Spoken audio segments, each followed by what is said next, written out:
ভ্রমণপ্রেমী দর্শক বন্ধুরা, স্বাগতম আমাদের আজকের অ্যাডভেঞ্চারে। আজ আমরা ঘুরতে যাব বাংলাদেশের চা রাজ্য শ্রীমঙ্গলে। এখানে আমরা দেখব চাকন্যা ভাস্কর্য, রাবার বাগান, বধ্যভূমি ৭১ আর সবুজে ঘেরা লাউছড়া জাতীয় উদ্যান।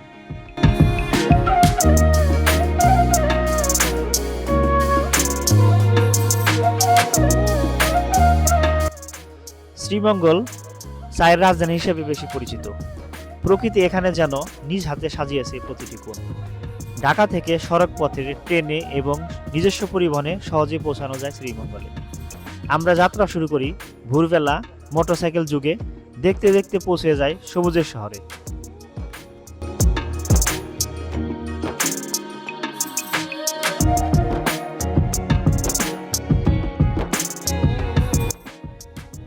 অনেকে হয়তো জানেন না, আমরা সাধারণত চা পাতা ছিঁড়া তারপর ওটাকে ফ্যাক্টরিতে নিয়ে প্রসেস করে যে চা লিকারটা বানানো হয় সেটা সাধারণত আমরা খাই। কিন্তু এই যে কুড়ি পাতাটা দেখতেছেন, এই কুড়ি পাতাটা যদি আমরা ছিঁড়া নিয়ে গরম পানির মধ্যে ছাইড়া দিই এবং এই চাটা খাই, সুন্দর একটা কালার আসে, সবুজ সবুজ একটা কালার আসে এবং এর টেস্টটা খুবই ভালো। মানে আমি খাইয়া দেখছি এবং আপনারা ট্রাই করে দেখেন, এটা খুবই মজার একটা চা হয়। এবং এটা নাকি চা শ্রমিকরা এই পাতা ছিঁড়ে ভর্তাও খায়। কিন্তু আমি ভর্তা খেয়ে দেখি নাই, তবে এই পাতার চা খেয়ে দিয়েছি, একদম র চা। এই পাতাটাই গরম পানিতে দিয়ে জ্বালাম করে তারপরে একদম চার মতো কালার চলে আসে, একটু সবুজ সবুজ কালার চলে আসে, খাইতে খুবই টেস্ট হয়।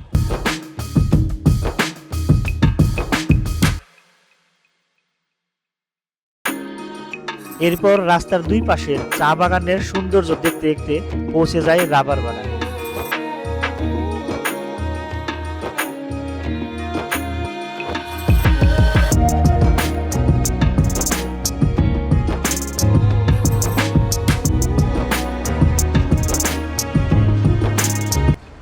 আপাতত এখন রাবার সংগ্রহ করা বন্ধ আছে। এই যেখান থেকে তারা এই ছালটা ছাড়াইয়া এই দিক দিয়ে রাবার পরে এবং এই বাটিটাতে রাবার সংগ্রহ করা হয়। রাত ভরে সংগ্রহ করা হয়, সকালবেলা হয়তো গাড়ি আসে, গাড়িতে এসে এই রাবারগুলো নিয়ে যায়।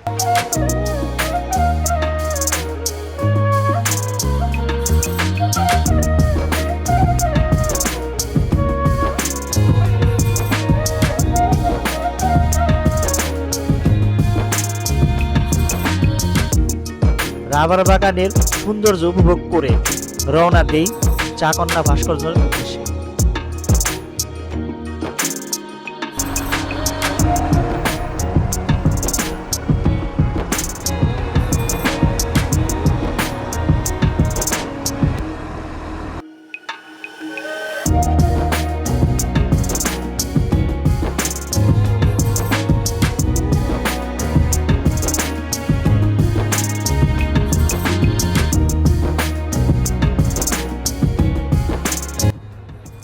আমি এখন আছি মৌলভীবাজার জেলার শ্রীমঙ্গলে। এটাকে বাংলাদেশের চায়ের রাজধানী বলা হয়। এটা চাকন্যা ভাস্কর্য। এটা আসলে চা শ্রমিকদের কঠোর পরিশ্রমের প্রতীক হিসাবে এই ভাস্কর্যটা করা হয়েছে, তাদের সম্মানার্থে।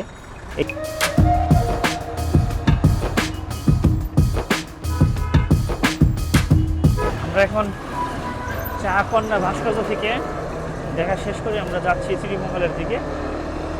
দুই পাশে যে রাস্তা দেখতেছেন, দুই পাশে শুধু চা বাগান।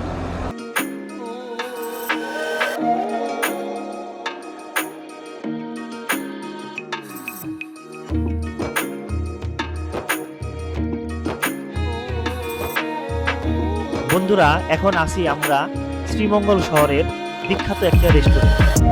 এখানে আমরা দুপুরের খাবার সেরে নিই।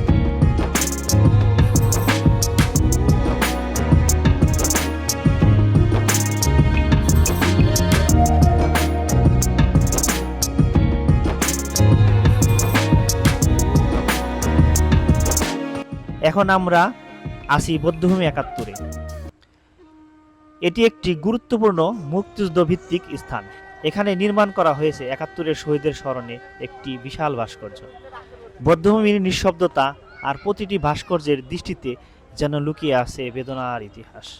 এই জায়গাটি আমাদের মনে করিয়ে দেয় স্বাধীনতা কতটা রক্তে মূল্যে কেনা।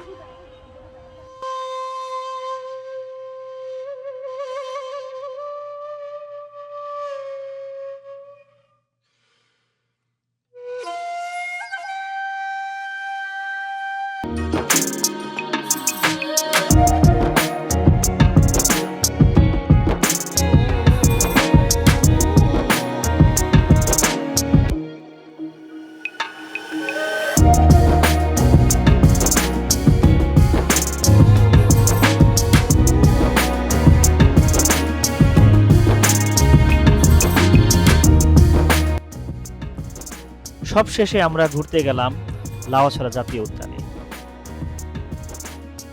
ভিতরে প্রবেশ করলাম। এখানে ঢোকার টিকিট হচ্ছে 115 টাকা করে পার পারসন, এবং মোটরসাইকেল আপনি ভিতরে নিয়ে আসতে পারবেন। মোটরসাইকেল ভিতরে নিয়ে আসলে আপনার পার মোটরসাইকেলে 30 টাকা করে দিতে হবে।